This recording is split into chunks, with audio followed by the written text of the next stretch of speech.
আসসালামু আলাইকুম এভরিওয়ান। আজকে আমি আপনাদের সঙ্গে শেয়ার করব মজাদার চিকেন স্টু রেসিপি। চলুন দেখে নেওয়া যাক। এখানে আমি নিয়েছি 500 গ্রাম পরিমাণ চিকেন, সাথে দিয়ে দেব 1 টেবিল চামচ পরিমাণ আদা রসুন বাটা, 1 চা চামচ পরিমাণ গোলমরিচের গুঁড়ো, 1 টুকরো লেবুর রস ও পরিমাণ মতো লবণ। সবগুলো দিয়ে ভালো করে মেখে আমি কিছুক্ষণ ম্যারিনেটের জন্য রেখে দেব। অন্যদিকে আমি একটি কড়াইতে গরম করতে দেব 2 টেবিল চামচ পরিমাণ বাটার। বাটারের সঙ্গে আমি এখানে দিয়েছি সাদা তেল পরিমাণ মতো।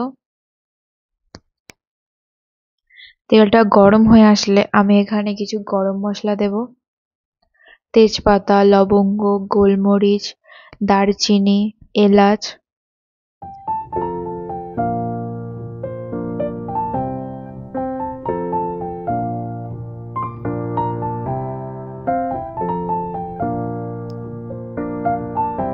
গরম মশলাগুলো তেলে দিলে কিছুক্ষণ নাড়াচাড়া করার পর দেখবেন খুব সুন্দর স্মেল বেরোচ্ছে।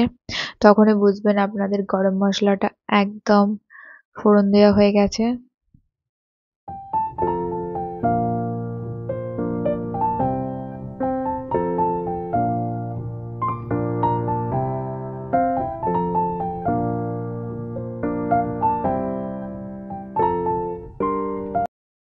এরপর আমি কেটে রাখা 2টি পেঁয়াজ অ্যাড করব গরম তেলে।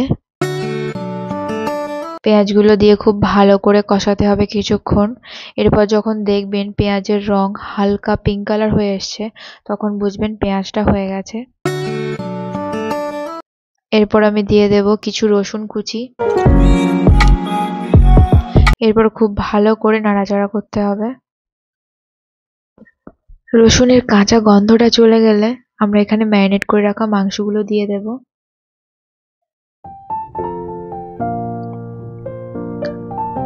মাংসগুলো খুব ভালো করে কষাতে হবে, যেন তলায় লেগে না যায়, খেয়াল রাখতে হবে। 10 থেকে 15 মিনিট ভালো করে মাংসটা কষানোর পর এখানে দিয়ে দিতে হবে স্বাদ অনুযায়ী লবণ। খুব ভালো করে নাড়াচাড়া করার পর আমি এখানে দিয়ে দেব কেটে রাখা সবজিগুলো। আমি এখানে প্রথমে আলু, টমেটো এবং পেঁয়াজ দিয়েছি। বাকি সবজিগুলো আমি আলুটা কষানোর পরে দেব।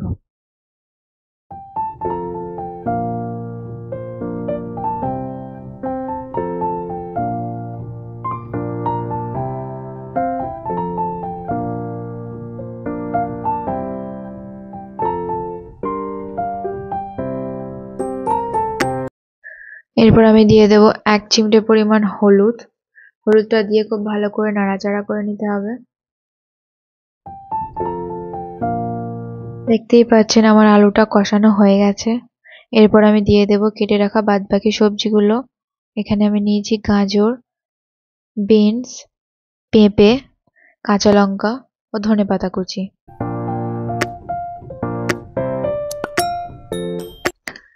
সবজিগুলো দেওয়ার পর খুব ভালো করে এখানে মিশিয়ে নিতে হবে। 6 থেকে 7 মিনিট ভালো করে কষানোর পর আমি এখানে দিয়ে দেব পরিমাণ মতো জল। খুব ভালো করে মিশিয়ে নিয়ে আমি এখানে ঢাকনা চাপা দিয়ে ফুটতে দেব।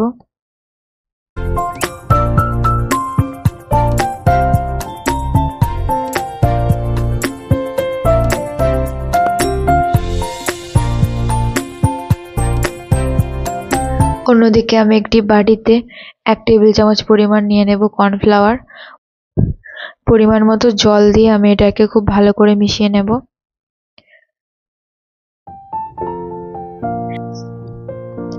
এই কর্নফ্লাওয়ার মেশানো জলটি আমি দিয়ে দেব চিকেন স্টুর মধ্যে।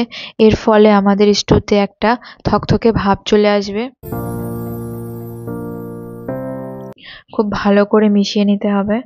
এরপর আমি দিয়ে দেব 1 চা চামচ পরিমাণ গোলমরিচের গুঁড়ো। গোলমরিচটা আপনারা অবশ্যই ব্যবহার করবেন, এতে আপনাদের স্টুর স্বাদটা দ্বিগুণ বেড়ে যাবে। শীতের সন্ধ্যায় আপনারা গরম রুটির সঙ্গে চিকেন স্টু পরিবেশন করতে পারেন। আর আমাকে অবশ্যই জানাবেন আজকের রেসিপিটা আপনাদের কেমন লেগেছে।